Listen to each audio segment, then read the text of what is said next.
ذکیہ اپنے گھر میں اکیلی تھی۔ اپنی ننھی ننھی 10 دن کی بچی کو گود میں لیے وہ مسکرا رہی تھی۔ اچانک ہی دروازے پر دستک ہوئی۔ وہ اپنی بچی کو چارپائی پر ڈال کر دروازے کی طرف لپکی۔ جیسے ہی اس نے دروازہ کھولا، ایک تیز ہوا کا جھونکا اس کے جسم سے ٹکرایا تو وہ ایک دم لڑکھڑا سی گئی۔ خود کو سنبھالتے ہوئے اس نے باہر جھانک کر دیکھا تو وہاں کوئی بھی نہیں تھا۔ اس نے پوچھا کہ باہر کون ہے، لیکن کئی دفعہ پوچھنے کے بعد بھی جب کوئی بھی سامنے نہ آیا تو وہ دروازہ بند کر کے چارپائی پر آ بیٹھی۔ آپ کو کیا لگتا ہے بھوت نہیں ہوتے؟ ہوتے ہیں، ہر جگہ ہیں، ہمیں نظر نہیں آتے، اور جب نظر آتے ہیں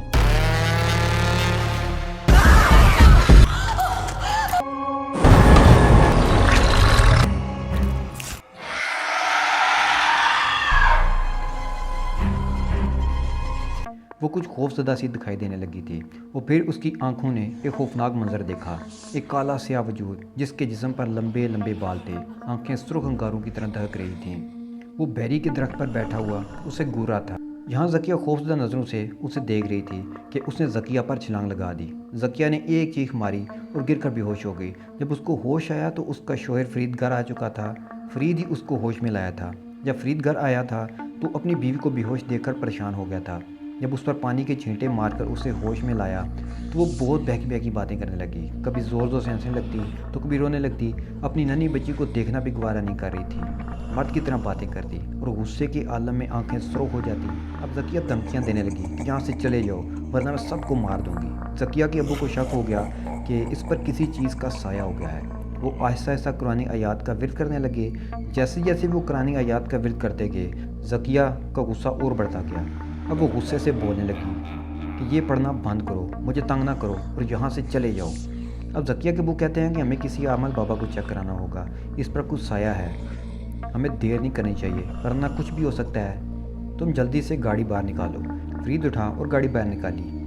ذکیہ پوچھتی ہے کہ مجھے کہاں لے کے جا رہی ہو؟ وہ مردانہ آواز میں بات کر رہی ہے، ہم تمہیں کہیں بھی نہیں لے کر جا رہے، بس تم چپ رہو۔ فرید نے اسے پیار سے سمجھاتے ہوئے کہا، لیکن وہ ان کے ہاتھوں میں نہیں آ رہی تھی۔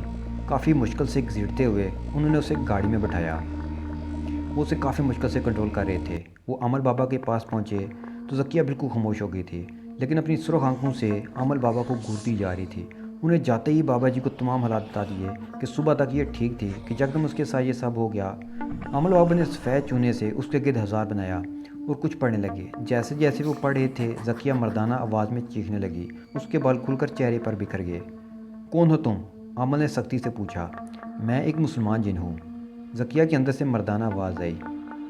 عامل نے اسے پوچھا کہ تمہارا نام کیا ہے تو اس نے بتایا کہ میرا نام ہارون ہے۔ تم نے اس لڑکی کو کیوں تنگ کر رکھا ہے؟ اس نے تمہارا کیا بگاڑا ہے؟ ہارون جن بولا کہ میں اس کے گھر کے اوپر سے گزرا تھا، اس کو دیکھا تو یہ مجھے پسند آ گئی اور میں اس کے اوپر حاوی ہو گیا۔ بابا نے اسے کہا کہ اسے تم چھوڑ دو۔ میں ایسے نہیں چھوڑ سکتا، میں ہمیشہ اس کے ساتھ رہنا چاہتا ہوں، یہ کبھی بھی نہیں ہو سکتا کہ میں اس کو چھوڑ دوں۔ ذکیہ سے مردانہ آواز آئی، تم اس کے ساتھ نہیں رہ سکتے۔ جن بولا کہ میں اس کے ساتھ کیوں نہیں رہ سکتا؟ کیونکہ تم ایک جن ہو اور یہ انسان ہے، جن آگ سے بنایا اور انسان مٹی سے، اور یہ دونوں چیزیں ایک ساتھ نہیں رہ سکتی۔ عامل اسے سمجھانے کی کوشش کی لیکن وہ نہیں مان رہا تھا۔ وہ کہتا ہے کہ میں نے اپنا فیصلہ سنا دیا ہے، میں اسے چھوڑ کر نہیں جاؤں گا۔ تو عامل بابا غصے سے بولے کہ لگتا ہے کہ تم ایسا نہیں مانو گے، تمہارا کچھ اور ہی کرنا پڑے گا۔ اب عامل بابا نے خاک اٹھائی اور اس پر کچھ پڑھ کر پھونک ماری اور زور سے ذکیہ پر پھینک دی۔ خاک پڑتے ہی وہ زور زور سے چیخنے لگی۔ عامل بابا نے اسے کہا کہ میں تمہیں سلیمان پیغمبر کی قسم دیتا ہوں، اس لڑکی کو چھوڑ دو اور آئندہ اسے تنگ نہیں کرنا۔ ذکیہ کو ایک زوردار جھٹکا لگا اور وہ بے ہوش ہو گئی۔ جب اسے ہوش آیا تو وہ بالکل ٹھیک تھے۔ پھر ان کو اپنے ساتھ وہ گھر لے آئے۔ ان کو سکون مل گیا تھا کہ اس کے ساتھ چمٹا ہوا سایہ اس نے اس کی جان چھوڑ دی ہے۔ رات کو ذکیہ نے خواب میں دیکھا کہ ایک بہت ہی حسین جوان جس نے سفید رنگ کا لباس پہن رکھا تھا، ایک بہت ہی گھنے درخت کے قریب کھڑا تھا۔ اس کے ہاتھ میں ایک انگوٹھی تھی۔ وہ اسے گہری نظروں سے دیکھ رہا تھا۔ رو بھی اس کے پاس جانے لگی تھی۔ ذکیہ، تم نے میرے ساتھ اچھا نہیں کیا اور مجبوراً مجھے تم کو چھوڑ کر جانا پڑا۔ یہ انگوٹھی میں تم کو پہنانا چاہتا تھا لیکن افسوس میں ایسا نہیں کر سکا۔ یہ کہہ کر وہ لڑکا درخت کی طرف چل دیا۔ وہ درخت کے نیچے پہنچتے ہی غائب ہو گیا۔